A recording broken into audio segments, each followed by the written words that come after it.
Hey everyone, welcome back to Stoke Hunters. You know the drill, where we talk to different people around the world to hear their journey and what good days they found and how they hunt for more. Today in episode 6, we have a crew here, or better known, the Flannel Crew. For those who don't know, the Flannel Crew is a crew of mountain bikers with a vision to create positive difference in the mountain bike community. They dig, they help out, and they give back wherever they can. And most importantly, tonight I will finally know the difference between flannel and plaid. But first, let's welcome the guys to the show. That was warm. Like you're gonna started earlier, right? Cheers, guys. Cheers. Hey, there we go. Appreciate it, man. That's awesome. Thank you so much for having us. Yeah, I'm stoked to have you guys. Thanks, man. Good times. Stoked to be here. Yeah, for sure. So, what's cracked last year? Not too much. I mean, first question, what is the difference between flannel and plaid? That's a good question. You know, I think there's like a shared kind of pattern there for sure, right? Like obviously you have this like kind of alternating like, you know, primary, secondary color, and then something in between. That's the general pattern, right? Same thing with this shirt here. But like I would define plaid as more of like one of those lighter, like kind of cottony kind of shirts, and then flannel is like your tougher, like, you know what I mean? Yeah. Like, tougher than leather. Flannel you gets got elbow pads. Yeah. I'd say plaid's more for the summer, but we don't do that. We're kind of cursed when we ride our bikes now. We have to ride and sweat it all out. Totally, like 40 degrees, just pounding beers and sweating them right back out, right? Yeah. all Canadian. Yeah. So for those who don't know, how did the Flannel Crew initially come together? Oh man, honestly, like that's a question that we didn't really have to answer until recently. Like we kind of had to figure that out this year just because people kept asking. And yeah, I think a lot of it was like, you know, you always used to ride in flannel. No, because ever since there was this one shot with Aggie wearing like this buffalo checker kind of color, white and black, and he like dropped in on this line and he was doing like some steep riding out, I think it was like Lane's Lake, and it was so sick. I think it was like rocking the caribou. I was like, man, that's sick. I want to wear like a flannel like that. And then so I started wearing one, and I found that it was confidence inspiring because your forearms are protected, and then it just feels nice, and then it flutters in the wind in the back, so it's like a magic cape is what I always call it. And then then Joey started wearing it and everything, and then next thing you know, we're at Moose riding our bikes, just chilling, and we're doing the pedal out and looking around. And at that time, the Coastal Crew, I don't know if you remember the Coastal Crew, they're from Vancouver Island, and they were making movies and things like that. I think there's 3 or 4 of them. Yeah, there's a few of them. Anyways, they were just kind of tailing off, and I was like, oh man, like it'd be sweet to combine all of our like Facebook, Instagram was even around, I don't think at that time, just all of our Facebook videos and things like that onto one thing, because at the time it was just Joey putting up videos and tagging me, and then me putting up videos and tagging Joey, right? And it was like, or whoever we were riding with and stuff, it's like, it'd be nice to just have like one platform to put that all on. And then we're like, why don't we make like a crew, kind of like the Coastal Crew, because everybody was stoked on them, and like I was stoked. They made like some really cool stuff. And then we kind of looked around, we all had flannels on, and like we kind of said the Flannel Crew, right? Like I kind of stuck. Like that's pretty sweet. That's like pretty like Canadian beer drinking, good times, right? So we kind of, that's like kind of who we are. So it kind of stuck, and that was like a sweet name.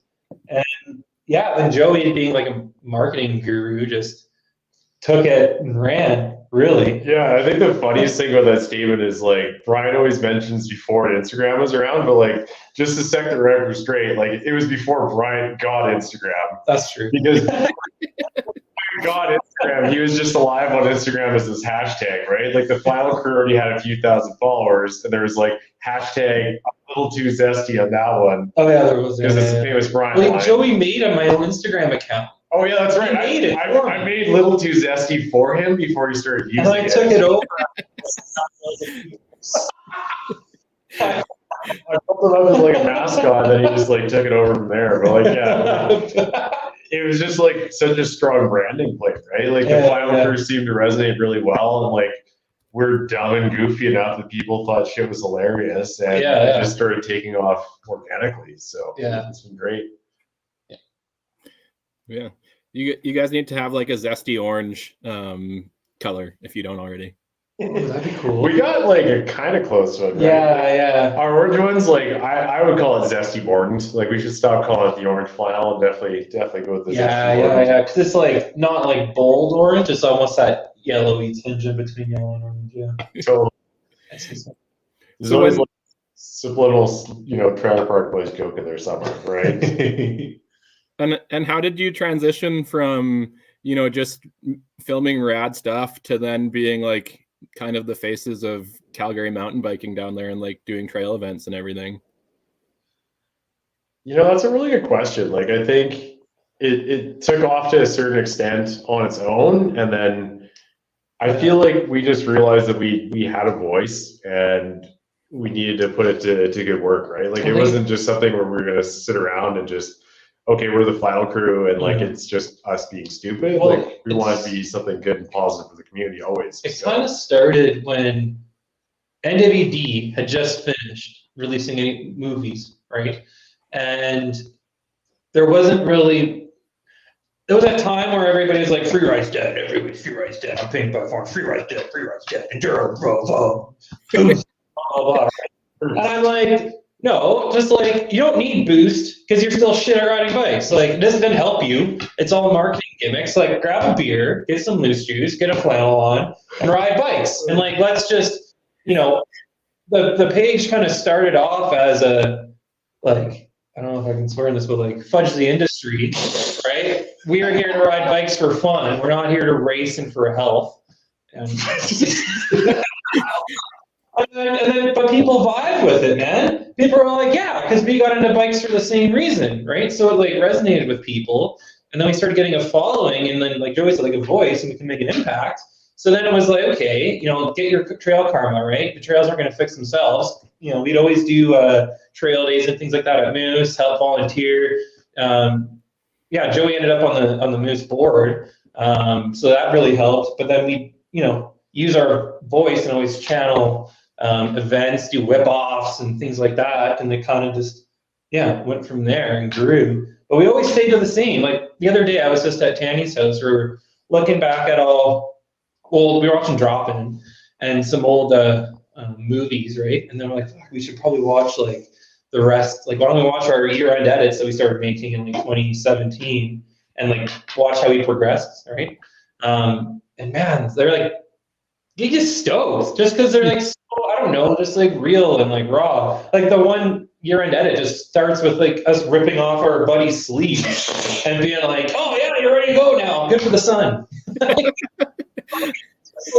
the ginger guy of old TV. Yeah. He was not good for the sun. You're good for the sun now, man. No. You got a few sunspots. That's amazing. And it's probably progressed quite a bit from your first edit to now having your full feature-length film. Oh yeah, it's almost painful to look at. Like I think the first one was the crap that my GoPro 3 costs on film, the 2016 season, right? Yeah. It just kind of slowly got better and better, and like we learned more about cameras and just surrounding yourself with interesting people. Like if there's one thing that we'll always say about the Flannel Crew is that it's let us meet a lot of really cool people and have conversations just like this one.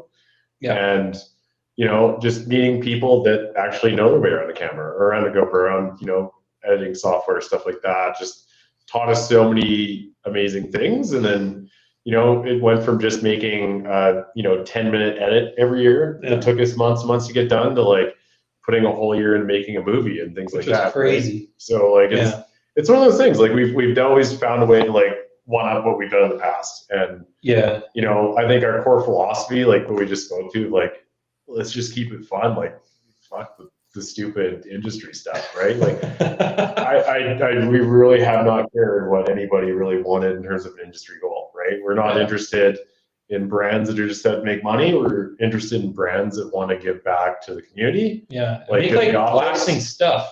Yeah, and make things that last and just an impact and give back, because at the end of the day, that's gonna be a bigger impact on your time than just out there to make buck, right? So I think that's been really cool for us, to be honest, and just seeing the progression over the years and how much we have been able to give back has been sick.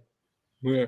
On that note, what's probably your most memorable memory from starting the Flannel Crew throughout the years? God, there's like so many ridiculous ones, like probably some that shouldn't be shared, on grounds to not incriminate us. I don't know, man. Like, I would say some of the best memories I've had is just like, at its core, it's us as a group of friends. Yeah. And I think that's most important, first and foremost, right? There's so many people like, oh, how much money do you make? Like, oh, like, what's your goal with this? It's just like, nothing. Like, we're literally just trying to have the best time that we can, right? So, for me, the biggest memories are always going to be just the nights at Tanny's house and deleting beers and making an edit that we think is hilarious because we're laughing our ass off the whole time, or the fun that we have filming and riding bikes and just spending time together, honestly. Like, I can't think of like one memory that sticks out more than the others, but say that like the shared experience as a whole that we have as a crew and with the community is what makes it worthwhile. What would you say, Brian? I'd agree. Like, I've been on some of the best bike trips I've ever had with these guys, making movies and like our reels and things like that, or edits, whatever we were doing. Like, that was always a blast. I don't know, like in our stories back in the day, we'd be like making a movie and there'd be a table full of empties and stuff and other.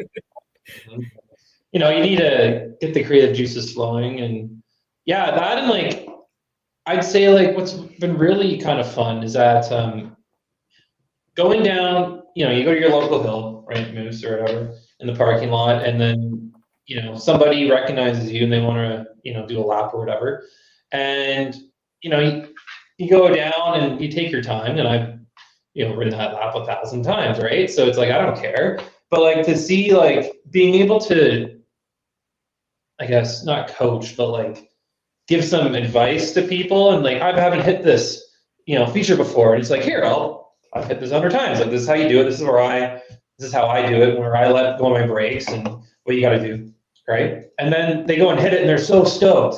And for me, like, I love when people do something. Like, you always hear me like in our edits, or like even on our reels or whatever, on our stories, it's like, oh yeah, right? Because like I'm just like, I don't know, I know what it's like to push yourself over that edge and do something new, and it's scary, but then it's also like so rewarding at the end when you like go over that edge of that jump or whatever, right? And I don't know, like getting people stoked. That's probably one thing that I would say is like my memories. Yeah, man, like just the people that we brought along for the ride, right? Like, it's always so sick. It's funny how, you could be standing in the Kingsway parking lot or baseline or wherever the hell it's to be, and like there's this perception that because we're the Flannel Crew, we're so good and people can't ride with us, that we're too fast or something. It's just like, guy, do you realize that Brian's probably going to stop like 3 times on this one trail to drink a beer? Like, you've got like, take a pee, right? Maybe like, that was so good, I'm gonna hike back up and hit that jump again, right? Yeah, like it's funny, like some of the slower runners get like sick of us and just like ride away because we just have so much fun on the trail that we're not in a rush, right? Like, it's not us. Well, like I'm a big advocate of like, people are always like, oh, laps. It's like, okay, you do a lap, you make a mistake, right?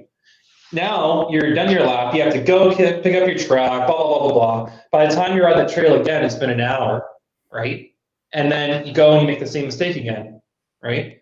So sessioning, you go, you make that mistake, you hike back up, and it's fresh. So now as you're hiking it up, you're looking around, you're seeing, the line and everything, and then you come back, drop back in, you're like, I'm not making that mistake again, and then you get better, right? Sessioning makes you better. Doing a lot of laps wrong does not make you better. True. Sessioning makes you better, and cheer beers give you wings. So. That's right. Man, that was so funny. We were at Whistler, and I was on now I can't even believe I was riding that bike, but this medium nollie podium. When I normally had a large, and I broke the frame. So then immediately this medium from Burnaby, I swapped all my parts on it and everything, but frig, that was small. Yeah. And like now being on a newer bike, with Norgeo. I got on that thing the other day and I was like, oh my God, I hit crabapple with this freaking thing. It feels like a clown bike. But we were hitting crabapple and it was near the end of the day. And I think I probably had like, throughout the day, probably like 8 beers or so, maybe more. And then went and hit the last jump on crabapple and got like a nice photo and everything. And I was like, frig Red Bull, like cherry beers give you wings. So, that's where that came from. Honestly, man, That's so funny. It's the funniest thing. Like, we do a little bit of promo work with Red Bull now, and they're freaking beauties, right? Like, Brian is always the first one to like start going after them. Like, what are we getting Red Bull is and stuff like that. They still owe us them because they lost a bet at the bar at 2 in the morning in a pool game. Yeah, exactly, right? So they owe us Red Bull is. It's going to be coming in the mail. Yeah, they lost that pool game. But like, we literally named the group chat with them on Instagram, like, cherry beers give you wings. They've been like, oh boys, like, we can't really do that. Like, we're gonna put the brakes on it. Yeah. I don't know. I think we've got to the point where it's like, we're just not even going to fight this anymore. We're gonna put on a shirt one day. Totally. Your guys' love totally comes off. Like, we have a comment here from Range Rider. Like, you guys constantly invite people, and the love just shows. So you guys are definitely making an impact. Thanks, Phil. Yeah, buddy. Hope your back feels better, Phil. Me and Phil were supposed to be riding Beeline tonight, and then his back was messed up, and I wanted to be here, of course. So, yeah, Phil's healed up. He gets to shred soon. So what advice would you have for someone new getting into mountain biking? That's a good question, honestly. I would say, like, number one for me, and this is probably the biggest mistake I made, is like, don't just tiptoe your way into it, right? Like, there's a lot of hobbies out there people just kind of like feel out or go out over time, right? But, you know, if you buy that super collapsed 2005 downhill bike that's just going to give you nothing but problems, of course you're not going to have a good time, right? So, like, number one, I'd say is, like, you know, go to a bike park or something like that, rent yourself a nice bike, get yourself a lesson or something if you really want to take lessons, have the best experience possible. It's just the fastest way to progression and, you know, experiencing the sport being awesome, and, you know, not going through the trial and error pain of maybe learning on your own, right? Yeah. Well, biking is scary, man. Like, it's dirt and rocks and trees and not soft stuff, right? So, you know, take your time, take the lessons, take it slow, get a nice piece of equipment. If that's renting, then rent it, see how you feel, right? But always try to, I don't know, you have to have that nice mindset of, it's okay if I fall over, I'm just gonna get scratched, right?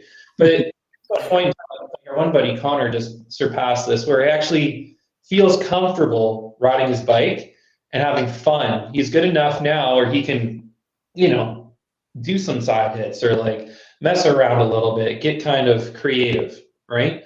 And that is like a complete 180 in your mentality and everything. You're no longer scared, right? But at the beginning, like, it's a scary sport. But, you know, I think start off on like the flow trails, right? Yep. And then work your way into tech, because, you know, the flow trails are generally wide, not as rocky, not as, you know, bumpy and stuff. Work on getting your speed and everything and your bike balance and your bike handling skills. Go to Beeline. Like, not a plug for them or anything, but there's no off season in Calgary anymore. You just go to Beeline in the winter and you're on a different bike, but you're doing different skills, right? And you're not off the bike, right? So I've noticed it when I go back to Moose or on my downhill bike in the spring, right? Yeah, I'm not used to the speeds anymore, but my bike balance is still there, right? My reaction time's still there. My jump skills are better, right? And, you know, the breaking the rust off in the spring is way easier. If you fat bike, whatever, just try to stay on a bike somehow. 100%. And, like, you know, a lot of it is a mental block at the end of the day. Like, I think Connor is a perfect example, right? Because there's a guy that got to a professional level and he just got stuck for a while, and it ended up being his brakes, right? He couldn't figure out why he wasn't confident to ride certain things, and all of a sudden he bought some Aguras, and like, he was just like, oh, I'm not scared of steep stuff anymore, right? You're more control. They're like, as much as, you know, anybody would be like, oh yeah, I can ride anything. Like, sure, if you've had good equipment before and you have tons of experience, then yeah, you probably could ride something crappy. But if you're learning, there is a point where equipment will limit you, right? And you know, I know, like, I personally have been there where I'm just like, I want to hit this like massive drop or something, but I just have this like mental block of just exploding wheels or something, right? And like, you know, you just have this fear that something's gonna go wrong. So when you're not confident with your equipment, it really messes with you. yeah, there's a lot of different things there, right? But like, it's a mental game. I would say like, if you can get to the point where it's like you feel like your equipment's dialed, you know, like you're surrounded by the right people, it's the right vibes, and you're just gonna progress so much faster than not. Yeah, that's the other thing. Like, take lessons, learn from somebody that knows what they're doing, but then also like meet some people at your lessons, right? Like the best days I've had riding weren't by myself. All right, when you're by yourself, you're more timid, right? But the best days I've had biking are with these guys, right? And there's a vibe, right? There's an energy, and you push outside your limits there a little bit, and you know, hopefully you don't crash or do anything bad, but you know, you have like usually you're on point because that vibe is just making you so focused, and yeah, have a good core group of friends to ride with. That's pretty huge. Yeah, for me, anyways. I think there's a sweet spot of beers in progression as well. Like, yeah, once I started, yeah, well, maybe. I mean, I think my friend Brent Callow, and I know Brent won't mind us throwing this out there, is a really good example, right? Like Brent is our buddy. He has a videography business. It's called Black House Cinema. When we started riding with him, he hadn't hit a lot of the features at Moose, and we told him into a couple, and then, you know, he literally said at the end of the one season, he's like, man, I swear to God, just riding with you guys, just like cracking beers, just unlocked passion, because all of a sudden I was just in the vibes and I was not timid, right? Yeah. And there really is a point where like the confidence can just, it does help, right? Yeah, like I always make, like, I'm trying to like not drink as much riding bikes, but just because I'm like a little older, try to be healthier, I guess. But I make these jokes where it's like, man, like okay, seriously though, the best laps I've had have been between 6 to 9 beers. Honestly, that's like my little nice bubble for my downhill knees and things like that. And you're looser. And I always used to make this joke where it's like, by the time I need to grab my brakes, my reaction time's so slow that the event's already over and I already ripped through it. And I'm like, oh, I don't need to grab my brakes anymore. And now you're faster. Yeah, exactly, right? Like, I think it works. Hey, Darcy made it. Hell yeah. Oh, yeah. And Dan, nice. All over here. This is awesome. I'm stoked. The whole gang. Yeah, gang. Yeah.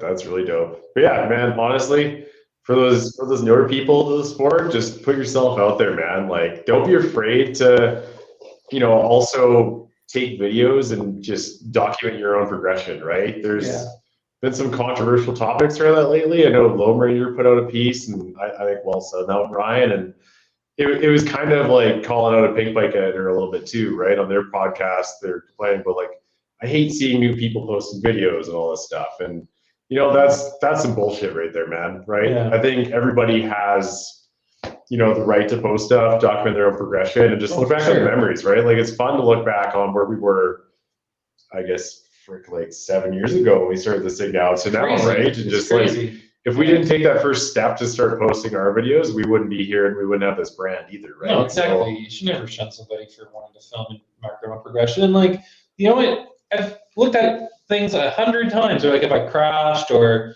you know, something went weird or something went good, you know, take it slow and see what I did, right? To either cause my crash or, you know, why I hit that thing so good or something like that, right? And try to learn from your mistakes and your successes, you know? Totally, man. It just sticks in your head all week, right? Like, if you film something, you can kind of envision yourself doing it. Like, Yeah. I remember driving to school at NRU back when we were on the freaking ski team, Jared, and just like picturing myself like going through like the movements of doing a whip, just like sitting in traffic, right? And just trying to wrap my head around it. So Yeah. it's just, you know, just let it consume you and just want it, and you'll get there. Exactly.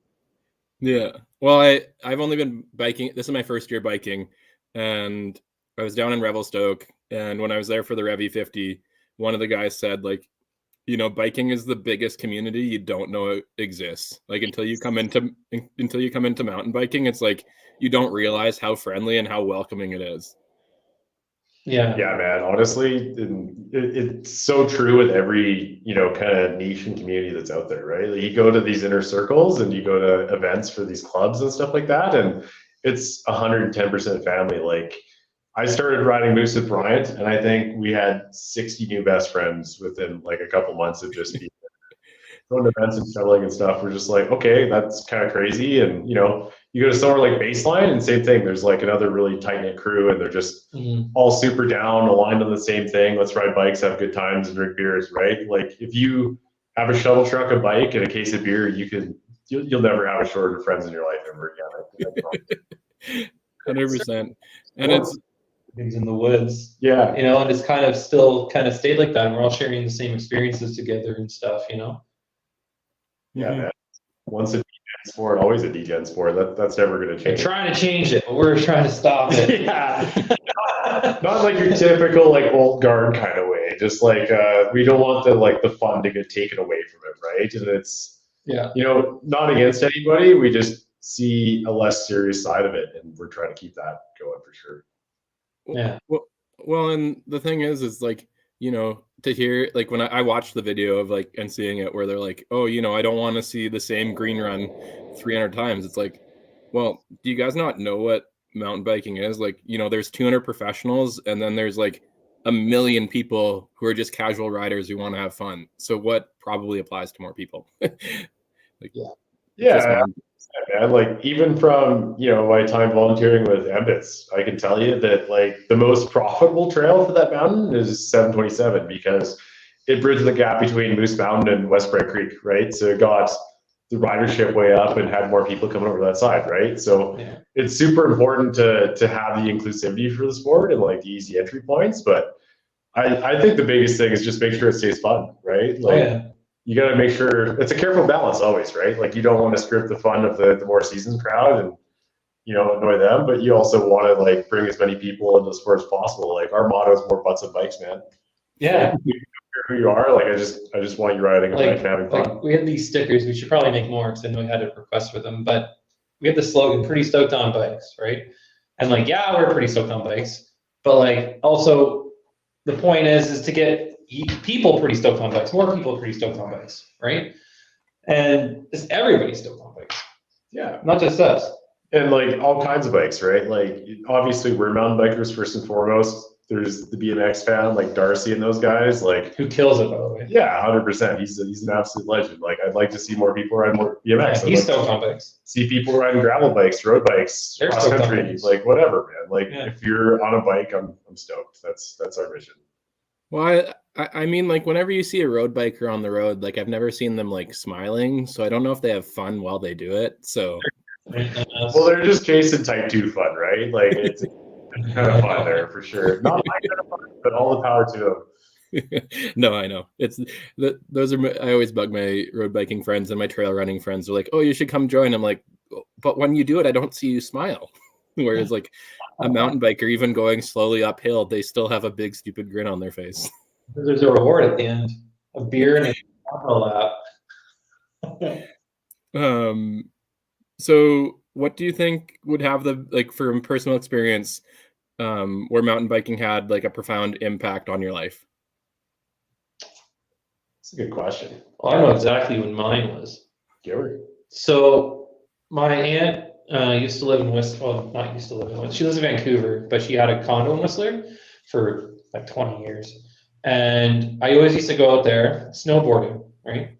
That was like my sport. I used to snowboard all the time. That was my thing. And then my birthday is in August. So when I was 13, my aunt convinced my mom, she's like, hey, why don't you come to Whistler in the summer and try this mountain biking thing? That was when Crankworks kind of started in 03.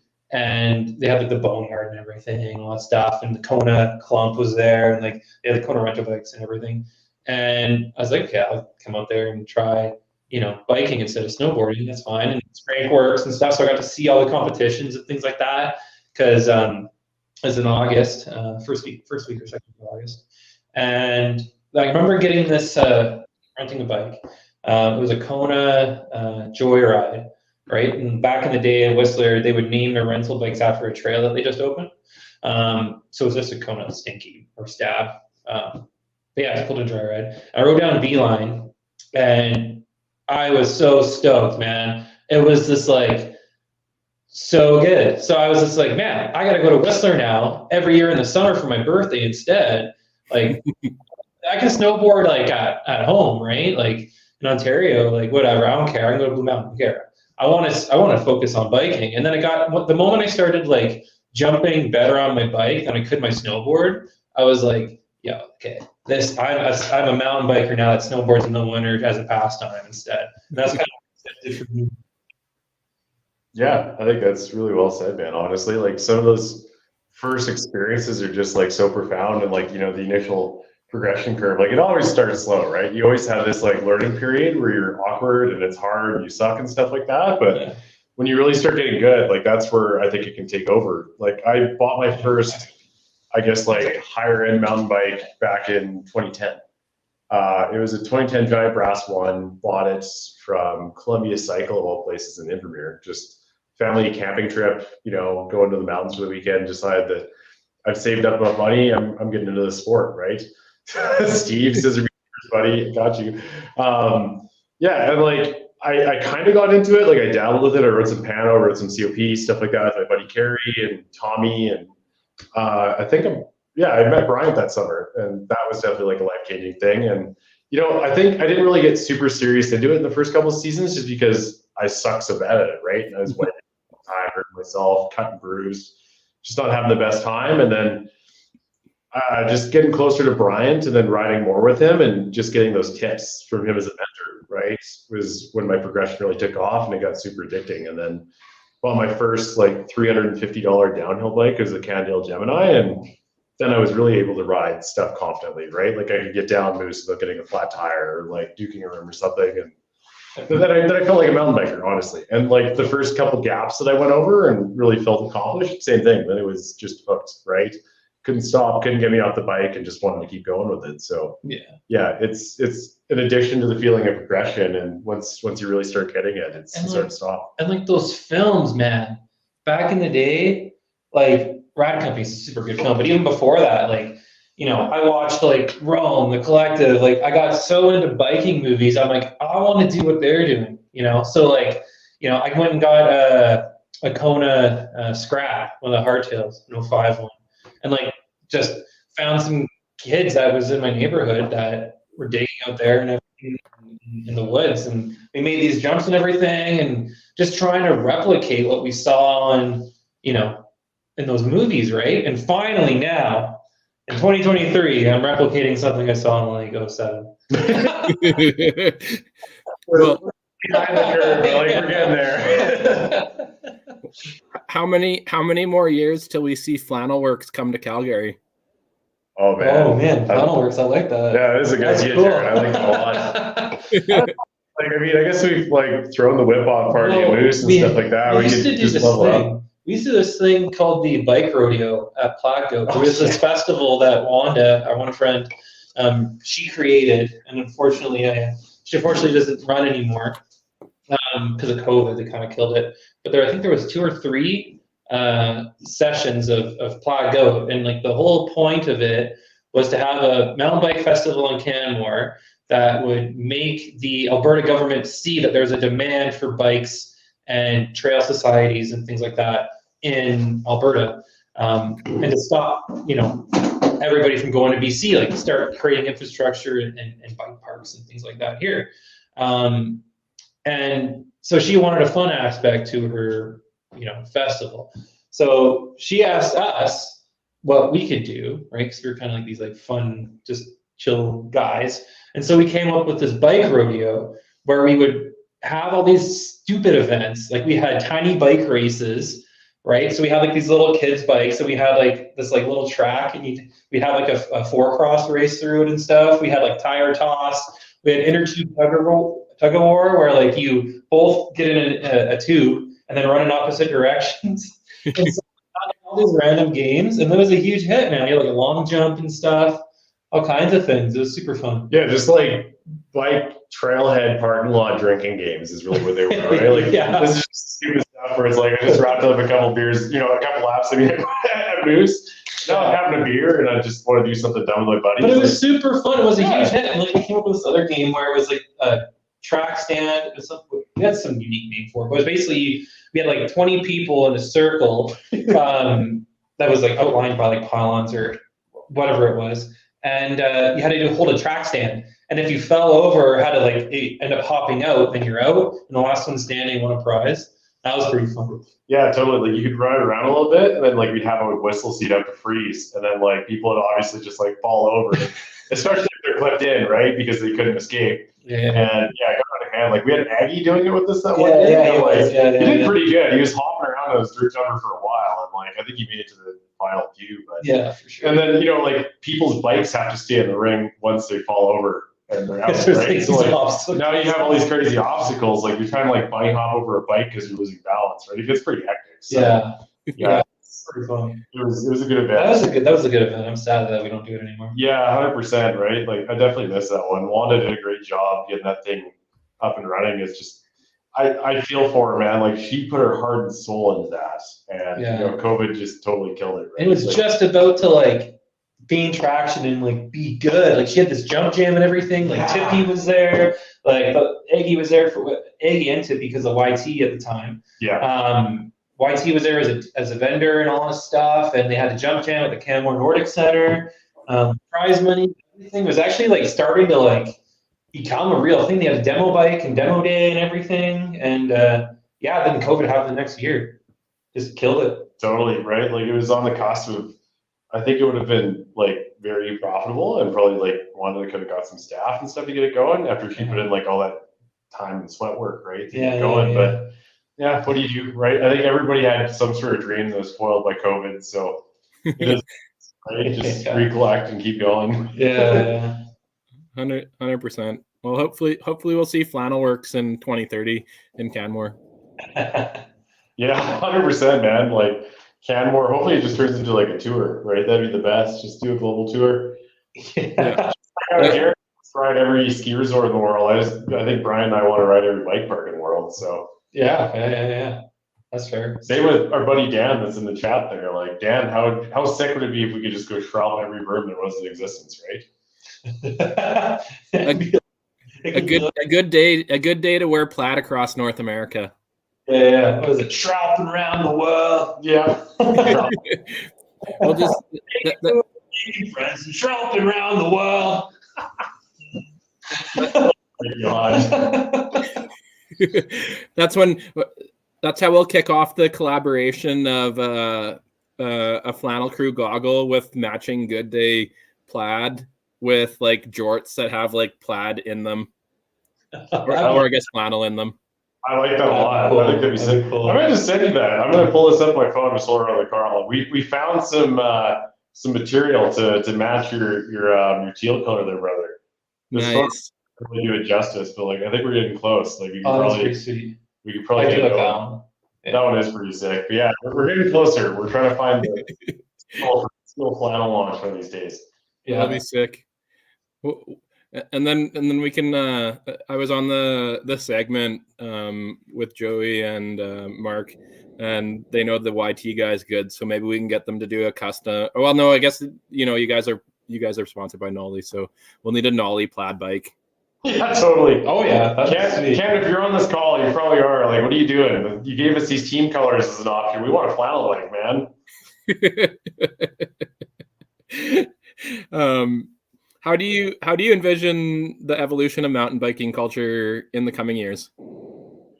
Oh, that's a good question. Honestly, like I think everything we're fighting for comes to fruition, right? Like I want less Strava, less spandex. Like, you can be happy and be fit and stuff like that, but I want to see more people actually having fun on bikes because I feel like that's going away, right? And I think there's this weird kind of culture right now where like people are so competition and performance focused they forgot to like be relaxed and just kind of go with the flow, right? There's so many people that are pushing so hard. Yeah. And props to them. Like I am all for people wanting to be the best that they could be as a human, be the biggest performance machine, but like don't be a snoot about it, man. Yeah, and like if you chase that for too long, you're gonna burn out.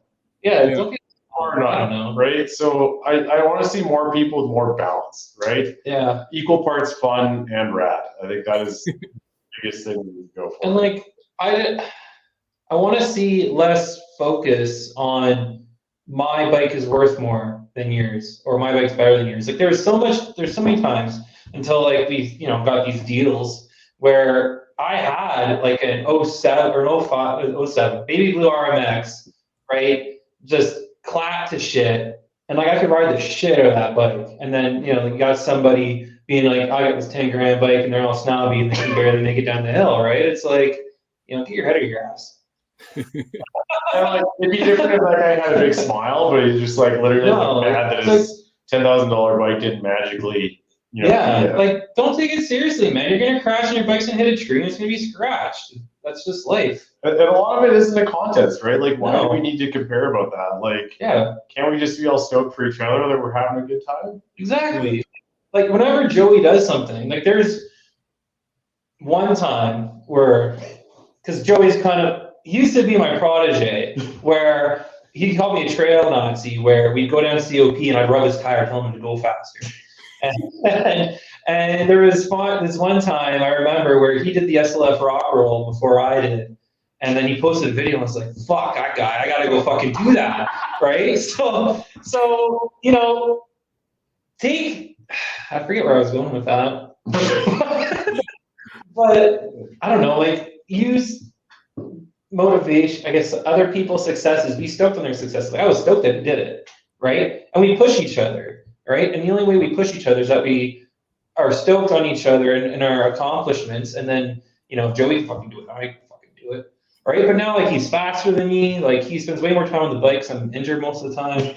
And but like it's all about having a good time and pushing your own limits and have, like, again, going back to having that vibe, having that good crew to ride with. And people that get stoked on your accomplishments when you go and send something, not like, oh fuck you, and then they're all like insecure. Like, no, you want people around you that are going to be like, oh, that's sick, like, okay, like, can you show me how to do that, like, you know what I mean? And not completely the other way around. Yeah, like it's important to have a healthy love and respect for your fellow riders, right? Oh, like sure. At the end of the day, that's where it comes from.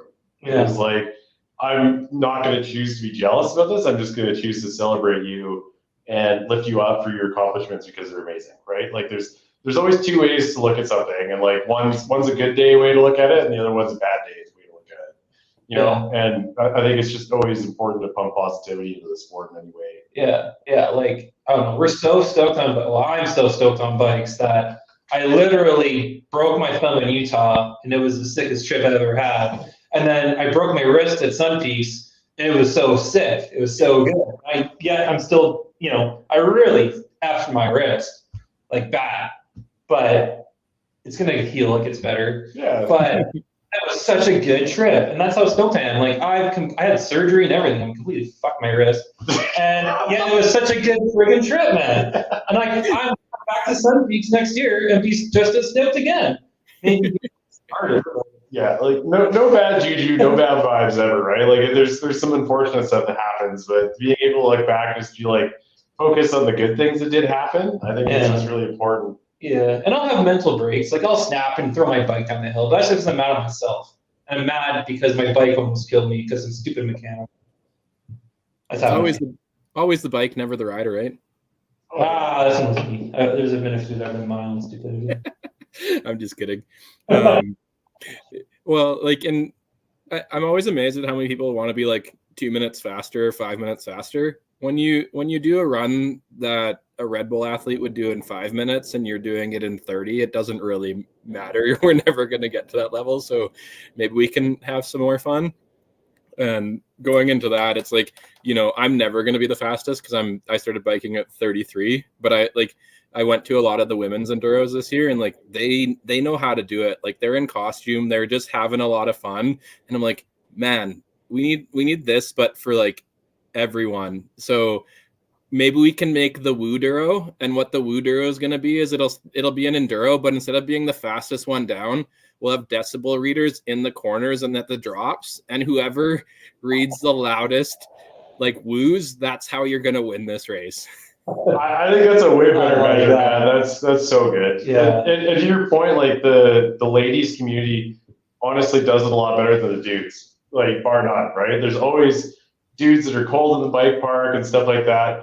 But the way the ladies celebrate each other for Stoke and progression is just insane. Like my girlfriend has this thing, it's called Slady's MTB if you look it up on Instagram. And like they do a ton of women's focused events and they're just about getting more chicks on bikes, right? And I've been to some of their events and the level of support they have for each other is just insane, right? Like other than I think like our core group of people that we hang out with that are kind of aligned with us and just, stoking each other up, like you won't see that level of Stoke and support like you will with the ladies in general, right? Like it doesn't matter where you go. It seems like the Rebel Stoke Women's Enduro, things like that, right? The Canmore Enduro, like the women's category there, they're so much more supportive than any other community or niche on bikes. It's awesome. Like that's what it's so wild. Like when I first got into mountain biking here, I started finding the communities and like there's like 10 awesome, maybe not 10, like 5 awesome women's groups up here, like Cassette Class or Cassette Collective, She Shreds,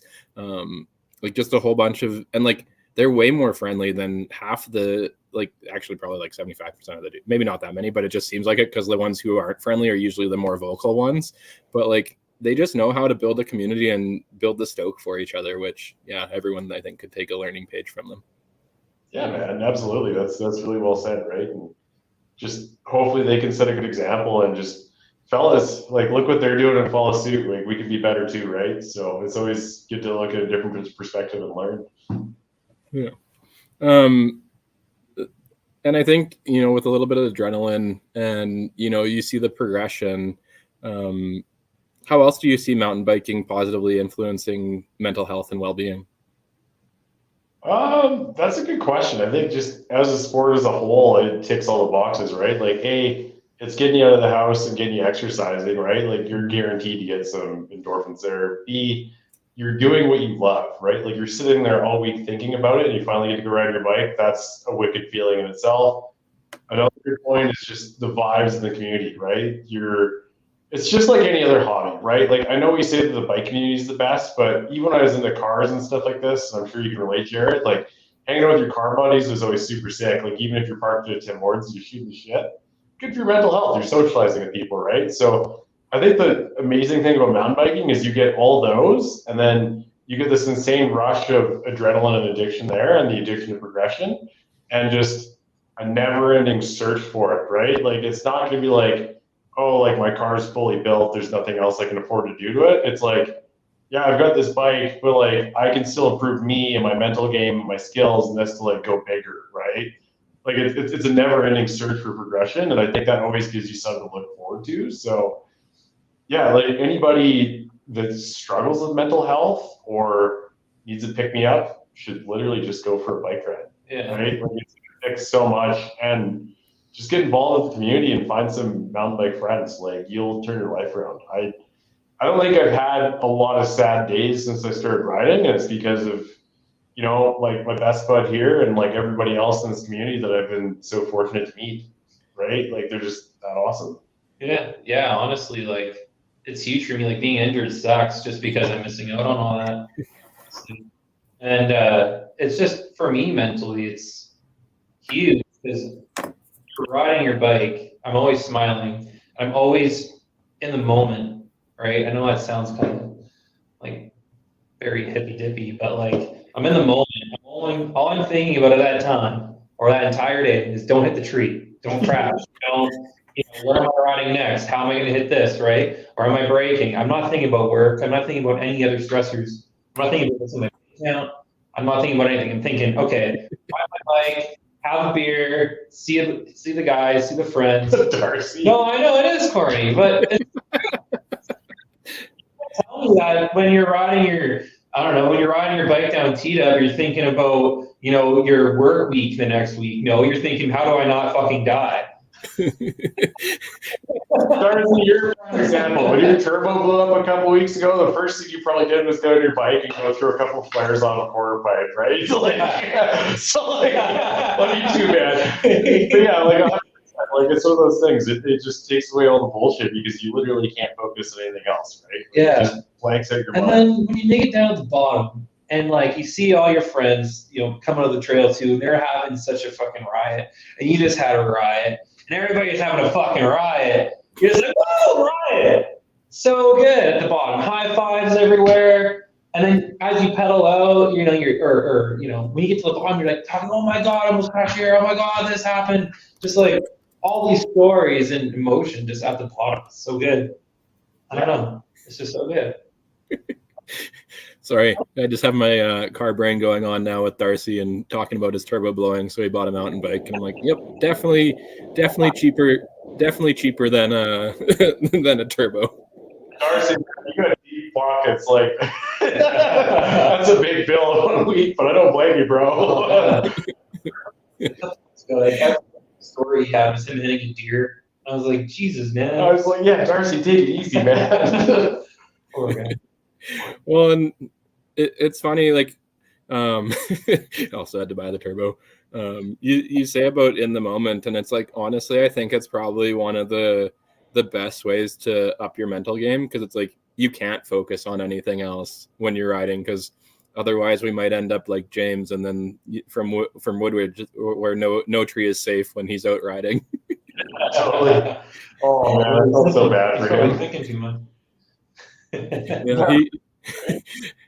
Yeah, I don't even know where I was going. Well, I know my safe for children listening will not be checked on Apple Podcasts this week, but that's okay.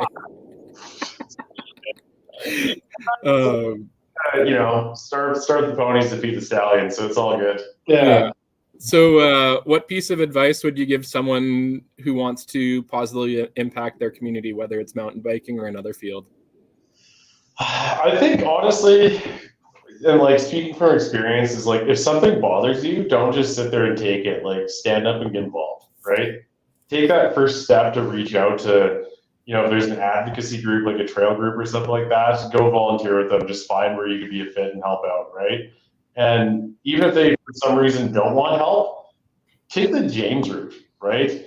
Woodridge MTV is a prime example. He, you know, didn't go to Emmett's first. He just went and raised a shit ton of money and went like, hey, I want to make an impact. So like here, I'm making an impact, right? You can always find your own way to like give back and support the causes that you want to support, right? So if you're passionate about it, just get involved. That's the golden rule, I would say. Get involved in whatever you're passionate with, honestly. Yeah, 100%, right? And giving back is always going to feel good, right? Like I'm sure if we didn't want to give back with the Flannel Crew, we could have pocketed a lot more money, and maybe I wouldn't be driving a 2004 Ford Ranger still. Yeah. With 360,000 careers and stuff. We're not in it for the money. We never started this to make money. We started this to just spread Stoke, right? Yeah, 100%, right? Like at the end of the day, like we don't make any money. Being able to look back and be like, you know what, like this new trail, like I was able to help contribute towards getting that. Or, you know, I was able to throw an event that was super fun for a bunch of people, or, you know, bought a bunch of beers and just like partied and just left a lasting impression on people. That's always going to mean more to us. Well, you've done huge things over like the last 10 years. Yeah, I suppose. Like I've been volunteering with Moose since 2016 as well, right? Like I was the VP for probably 6 years until I took a step back to focus on some other stuff. But yeah, I mean, at the end of the day, like, sure, I could have spent that time on a lot of different things and probably put that energy towards growing a business or like, you know, furthering myself in other places. But I gave a fuck about Moose, right? At the end of the day, like I cared about the trails, and I saw that, you know, there's a lot of people that were out riding bikes that weren't buying memberships for whatever freaking reason. And there was a lot of potential to like both increase the membership and awareness for the trails and, you know, bring more people and new people to events and make it all more inclusive and do all these amazing things and just make this sick community. And it's been amazing to watch it grow, right? Like I'm finally at the point where like I've taken a step back and I've been like, okay, sick, I made an impact. I now don't have the bandwidth to keep helping with this that I used to, and there's other people that have more time and resources to do that. Let's let them take it over, but at least I can stand back and be like, yeah, like we went from like 300-400 members when I started to like now we're probably close to 2,000, and you know we have a whack of new trails, including Flight 66, which is awesome, and so good. Just a bunch of ways to raise money, right? Like you can donate your empty bottles to Moose, which is super easy. I think movie premieres. We're all pretty good at deleting beers, so it all works out. still helping out at front, running movie premieres, and Yeah. I would always do that. Like, even if I wasn't a board member, I would just keep organizing them, because having 200 of your best friends in a theater to watch a movie that you're all equally as stoked on and drinking beers is just a magical feeling and a great night. It's a pretty good time. Yeah, like Yeah. it's worth the time going into it, right? Like every time you do something, you feel fulfilled. So Yeah. It's crazy though how much it's grown. Like, you know, back in the day, you'd go to Moose and you'd know everybody in the parking lot, right? And there'd be like, I don't know, 10 vehicles, right? Never had a problem parking. And then now it's like grown so much that we have like, there's a full-time trail crew in the summer. Like we don't have, there's barely any day days because there's a full-time trail crew now, right? Totally. From government grants, and then like the parking lot is completely packed, right? Like out to the road, they had to like, they paved the whole friggin' thing. And like, that's all because of like MVIT's board and volunteers and Joey and everybody, like, you know, again, going back to the government and using those CanAsk as pass, you know, a portion of that and getting grants and things and, yeah, making just awareness, honestly. yeah, like the 100K K-Pass money, there you go. There's a prime example, right? Like we didn't have incredible volunteers that did a bunch of grant writing and making connections with government, right? Like Ashley, Sarah, all those people on the board, Jeff, whoever else that reached out to kind of work with them. Like maybe Moose wouldn't have gotten a share of the K-Pass money, right? Now Moose gets, I think, close to like 100K a year, which is crazy, right? And we got Devin and Wookie on that payroll, like out there, full-time employees digging trails. That's so crazy, right? Like from something that was, you know, back when Reg Mullet founded MBITS was kind of like a knee reaction to save and advocate the trails that were going to be shut down, to now this like well-funded organization that's successful is incredible, right? And that's for people just getting involved, right? So take that first step, and if you have stoke and passion, that's what these organizations need, right? And people do burn out. So like, even if you only put in like a year or two, like you made more of an impact on an organization like that than sitting on the couch. Yeah. 100%. So what does the phrase "good day" signify to you in the context of mountain biking and community involvement? I've never had a bad day on my bike. Honestly, like I think just one of those days where the stoke is high and the vibes are good, and you know, it's more about community than it is anything, right? Like being there for the greater good of everybody, giving back, and just doing all the right things, right? And you know, Jared, I gotta say, like with you with the Good Day Optics brand, I think you guys really stand for that well, right? Like I see you guys donating money back to Baseline and other, you know, organizations that make a good impact in the world, and you know, making a really sick community out of things, and things like Stoke Hunters, right? Like just having conversations with those people that are out there making a difference in the world, I think is huge. And yeah, like I think it stands for a good day, right? Like just people that are fostering the right vibes, right? Not the negativity and stuff like that. And for us, it's something we can 100% align with, right? Like we said from the very get-go, is like we're trying to change the face of the sport from this like, I don't know, like snobby, like you need to have a $10,000 bike or you're a loser, to like, no, everybody can come have fun, and if you're stoked on bikes, we're stoked. That's what it used to be like, man. Like I was watching, we were watching Nothing's for Free. I was watching that again. Because a few people I was with hadn't seen it yet.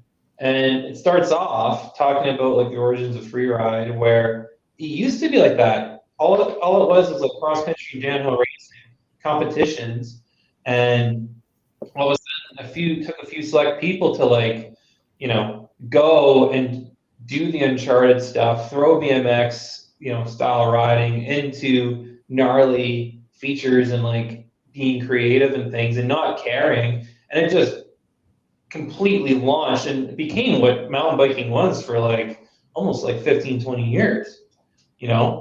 And now it's kind of like huge fitness, and then pink bike started and everything, all because of that. And then, you know, fitness has its place, obviously. Like I would like to try to pedal more, you know.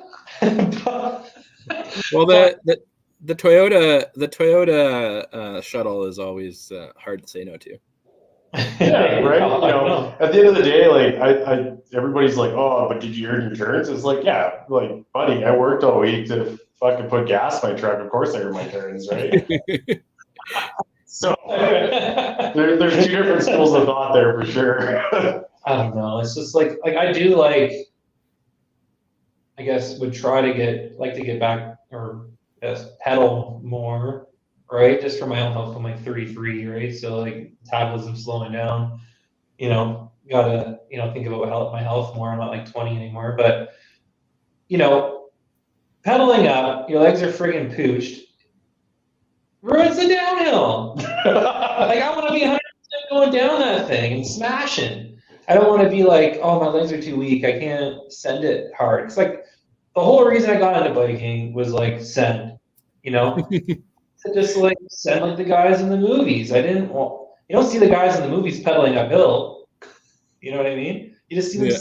It's like, man, I want to send. Then you send 5 feet, and you're like, okay, I want to send 7 feet. I want to send 20 feet. I want to send 40 feet. You know what I mean? Like that's what I am. Like I am the most stoked when I just hit one hit 100 times, and I hike back up. You watch the movie. My bike on my shoulders, hiking up scree lines. You know how fucking hard that is, right? Like it's not like I'm not fit. I'm fit my own way, but I don't know. For me, it's hiking back up and hitting that same friggin' jump and chasing that same just floating freedom.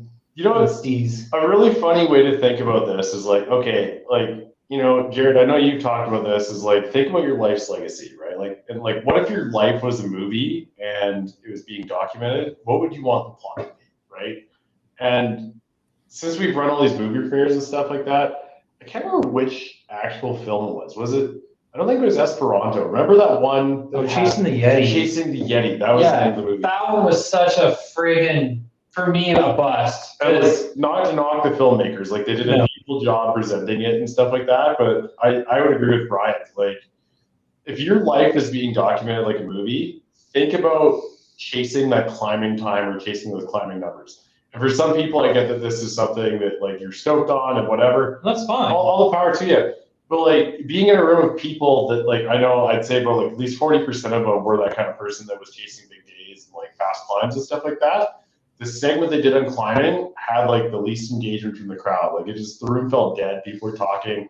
No one cared, right? But like as soon as that plot flipped to like doing something impactful to the community, like the women's rides and the Stoke that was there, or like, some of the other kind of cool feats, like people riding in new places and exploring new zones, right? Like that's content that people want to see and like want to get stoked on, right? Like it's just like, how are you going to optimize your time, right? Like at the end of the day, like if you only have so much time to ride, then it makes sense. Just go shuttle, just do your thing. Like whatever. Don't get me wrong, like pedaling, like, Logan Keane, perfect example. Yeah, I pedals all the time, fit as hell, shreds, hard. Yeah, absolutely shredder. Like super rad dude, right? Never told me to I'm lesser because I don't pedal. That's also super key, right? Like right? Don't like. I think pedal shaming is like starting to be a thing, and that's super lame, right? Yeah, I think that's why I don't pedal. Yeah, exactly. there's a couple pieces of the parking lot that are like on some sort of moral high ground because they have all this fitness that they can pedal, and they're already like knocking you down before you even start pedaling up the hill. Well, and even now you see it. It's like e-bike shaming. Like if someone's getting out on a bike and bettering themselves, like who are we to say what someone can and can't do? And you don't know what their conditions like. Like, yeah, what if you shamed Paul Basagodia, for e-biking? Yeah, man. Not knowing he broke his back at Rampage, being gnarlier than your punk ass. Yeah, exactly. Like you don't know what people's battles or conditions are. What if I had an e-bike because I broke my leg and I'm just getting back into it? You know what I mean? Like you don't know. Yeah, or like the Emmett's Trail Crew with their e-bike, right? Like Devin's literally dragging a bunch of tools up the side of the mountain and like putting in posts and signs and like doing trail work with the thing, right?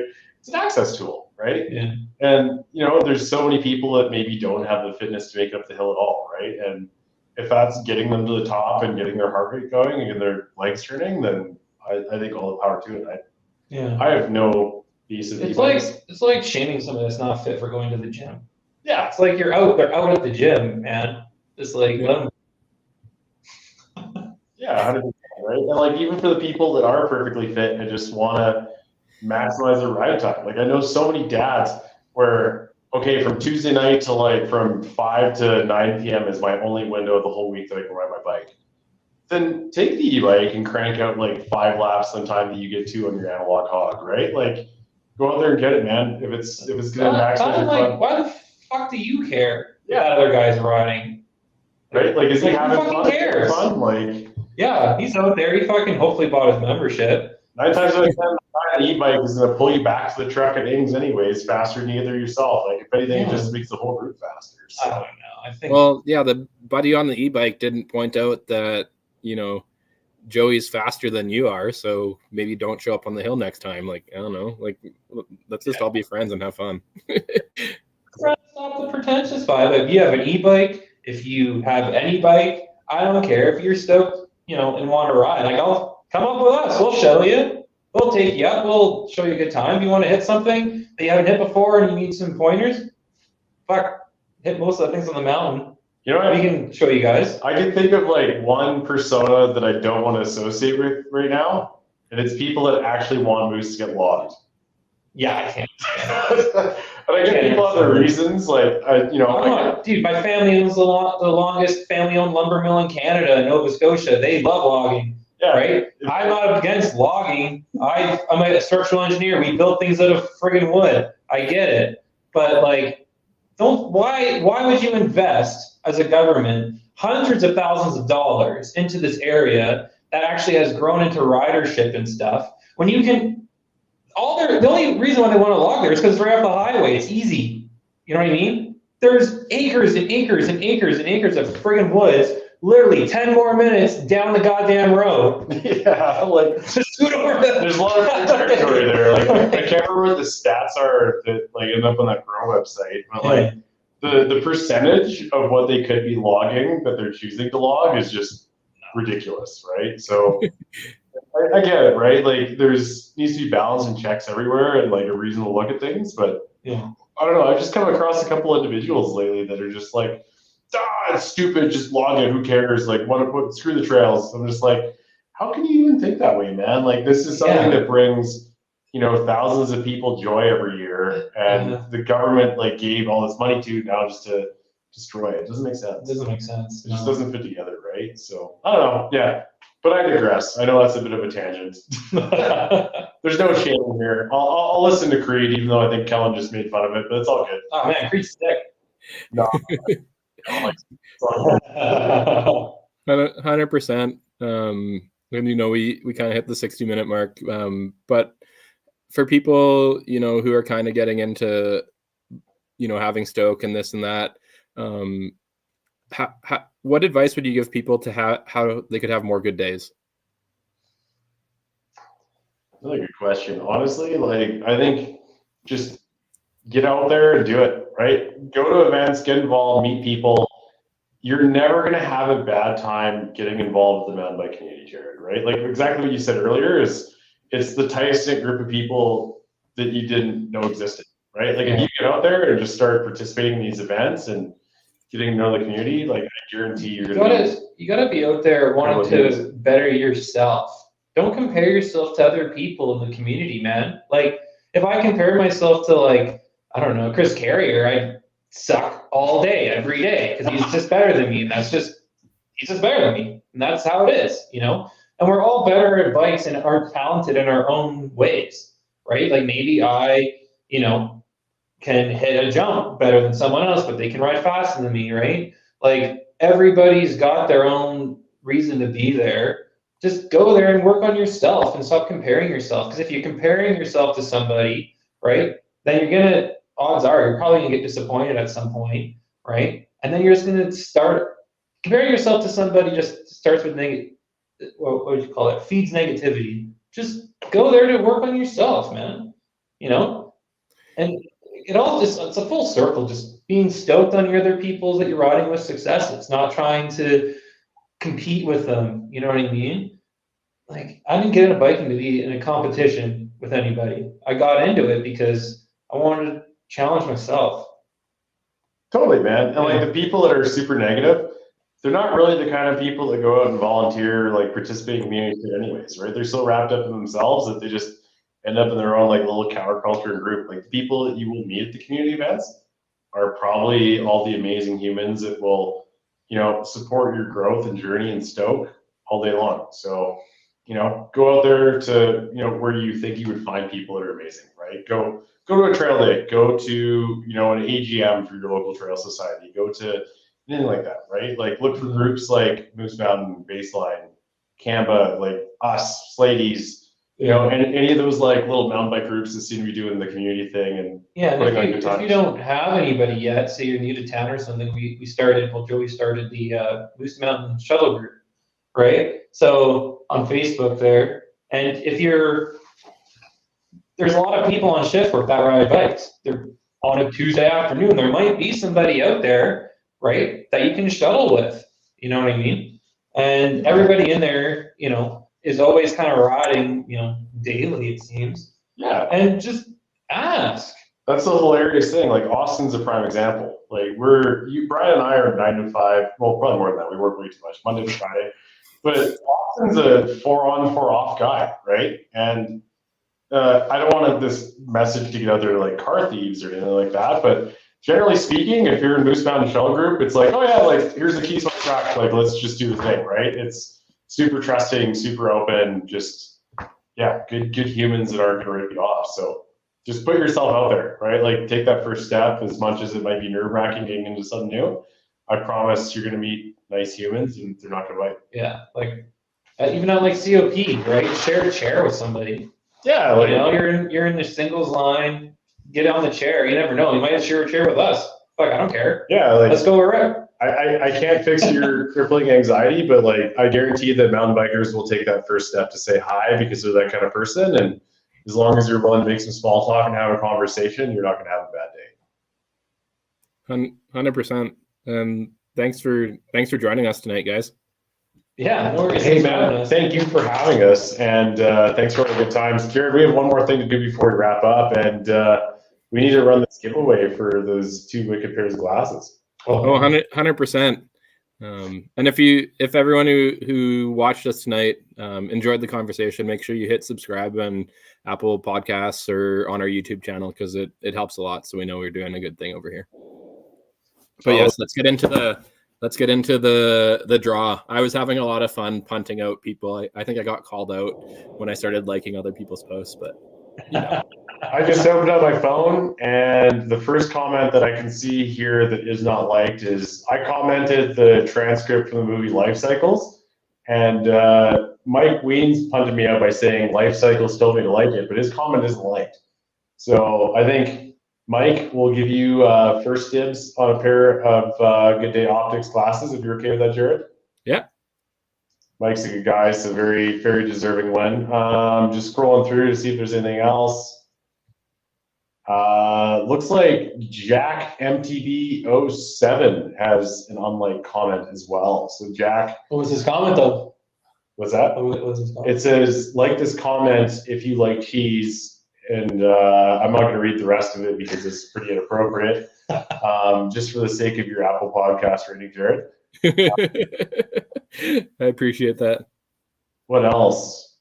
I think that might be the only 2 that. Oh, I found another one. So Kim Chard has an unlike comment, and it's a pair of glasses. So sounds like she wants glasses. Yeah, I think she is definitely in the running as well. You know what? I think Jack was like, I don't know, going off about glasses and had some crazy preferences. So maybe we'll send him a flannel, and because Kim commented a pair of glasses, we'll send her a pair of glasses. I think that makes sense. What do you think? Yeah, I think so. I mean, you guys know more about pick and draws than I do, so I'm good with whatever. I don't know about that, man. I don't think we do a very good job, but like those are the 3 that I see on there right now. So I'll just make a note on my phone of those usernames, and I'll get in touch with them. We'll get those prizes off to people. Sounds good. I appreciate it. I appreciate you, man. Thank you so much for the time. And if there's anything we can do to help, just let us know. But everybody listen, like, subscribe, do all the things. And oh, look at that. Mike's in the comments. So yeah, glad Mike won. He even tuned into this. There we go. He's the most smart. Nice. Well, it's always good when someone tunes in, right? Yeah, for sure.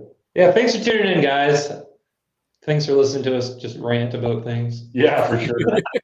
Thanks for just having an awesome conversation, Jared. Like, this is what I love the most, is just chatting with people and just having interesting conversations, man. Want to say that, like, I've really appreciated reconnecting with you after Mount Royal and learning more about you and your brand and everything else the last while. And just thanks for the opportunity to chat and hang out, man. I appreciate it. I liked reconnecting, and now I know I have to collect more flannels and not plaids, so we'll be good for next year. 110%, man. We'll get you rigged up. We'll get you a flannel sent out too. Nice.